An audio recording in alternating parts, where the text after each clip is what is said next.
from Universal Orlando Resort. In-laws have gotten really a bad reputation over the years, mainly for interfering in their children's lives. And now, you found some interesting information, didn't you? You won't believe this, Sissy. According to the BBC, there is even a medical condition, penthrophobia, for those who have an abnormal and persistent fear of their mother-in-law. So they've actually named it. Well, we talked with some people who had faced meddling in-laws. Take a look. Hi, my name is Lisa. I'm from Gainesville, Florida. My mother-in-law is always calling my house every day. She's extremely annoying, and she keeps babying my husband. Hi, we're the Helmicks from Lansing, Michigan, and one thing that kind of frustrates us with our mother-in-law is that she's so frugal she collects rainwater in buckets just to flush her toilet.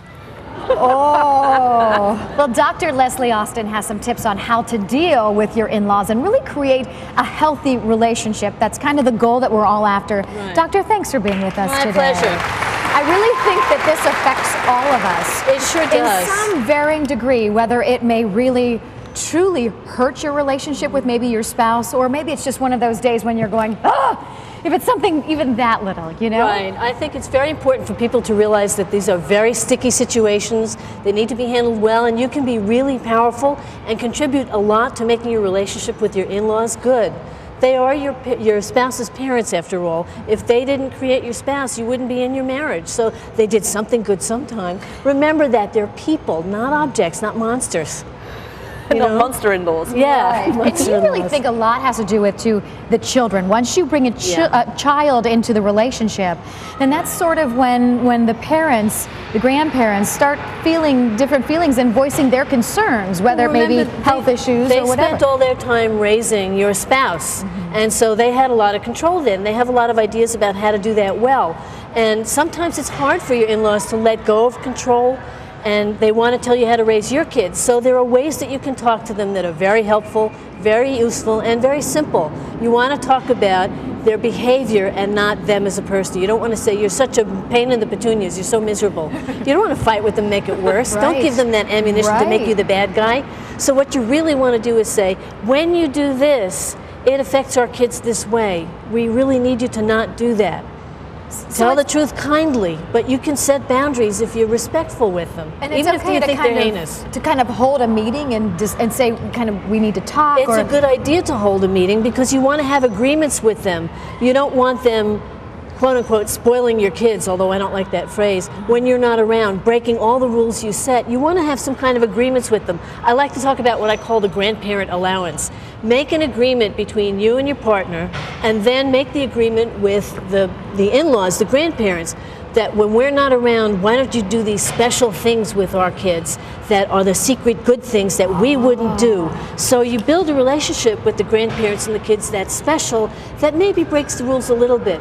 Agree on it in advance so that they don't go do something that really upsets how you're raising your kids. I like It's a win for everybody. That's really Win-win great. situation is good. Now, we've got people handling things in some different ways in our chat room. Yes. So one is sort of appeasing the parents-in-law, and one is just flat out saying no. Like the Tank, for example, says, the first time I met my mum-in-law, we had a huge fight because she put my son's car seat in the trunk so she could fit 2 more people into the car, a total of 6 adults, and my son was only 18 months old, so she just flat out said, no, unacceptable. On the other hand, Floriflea says, we've just got to the point where we listen to their advice, smile and nod, so almost looking like you're taking the advice, but then actually do what they want to do. Both of those are a little bit dishonest, and what you really want to be is honest and have your integrity. The first situation, it's against the law to have a child without a car seat, so you need to say, please respect us and help us out here for the safety of our son. We need the car seat.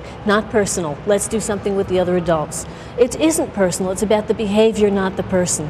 In the second situation, appeasing them is not solving anything. So you do want to sit down, not when you're angry, when things are calm and quiet, and say, let's talk about how we're going to be around our kids. Let's talk about how you're going to be when you're with us. If there are specific issues, you may not want to address them, like if they criticize your housekeeping, how you spend your money, your relationship with your partner. Those are private matters, and you may need to say very gently, I appreciate your concern, but really, this is private and we need to deal with it with ourselves. I'm willing to hear your opinion, but I don't really feel I need to answer to you. You need to say it gently respectfully. They're people, not monsters. And I want to ask the people at home, your in-laws are probably not sitting with you right now. How much have you really contributed? Because you can be very powerful to making your relationship with your in-laws better. Just remember it. Have compassion. You may be an in-law someday too. So you be the model for how you want to be treated. So that really goes a long way. Yeah. And I always say I'm blessed. I have a great relationship with my mother-in-law, but we make sure we call often. We have the children call often. I have my husband call often. takes work. Guys sometimes just wouldn't pick up and call their mom, but I encourage him to do that because It takes I think work it's on important. both sides. And even if you think your in-laws are the most miserable, awful, terrible, judgmental people in the world, you still can find some common ground with them where there's something they do that's good or something they do that you like. And you focus on that and set gentle boundaries around the rest. If you really can't, you may have to decide not to see them, but you better be on the same page with your partner. At least try. And you Try. say be understanding Yes. too. So understand the situation they're in. My mom's always saying they're not in bed yet, so she's always concerned about their sleep habits to make sure that they're getting enough sleep. But I have to remember too, it's truly because she loves those children Of course. so much. Really, under all the criticism, somewhere they mean well.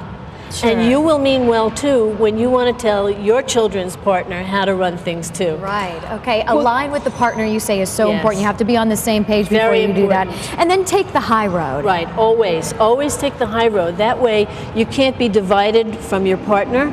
You're a strong unit, you're good parents, you're good models for your kids, and you as a unit can have a new good relationship with your in-laws. What if it's really gone extreme though? We have an email where somebody asks, how do you deal with a mother-in-law that is obsessed with their only son or child?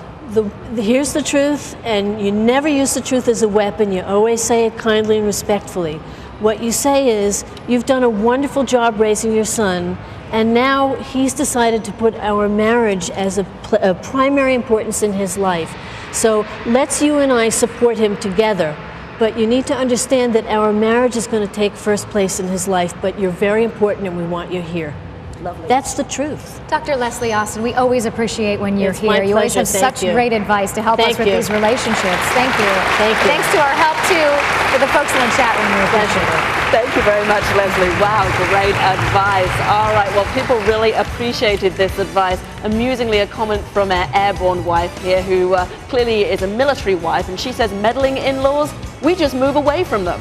Not everybody, of course, has that solution. Anyway, Ashton Kutcher is taking on the institution of marriage. The creator of Punk'd has a whole new round of tricks up his sleeve, and Molly's getting the inside scoop next. Hey, Bob.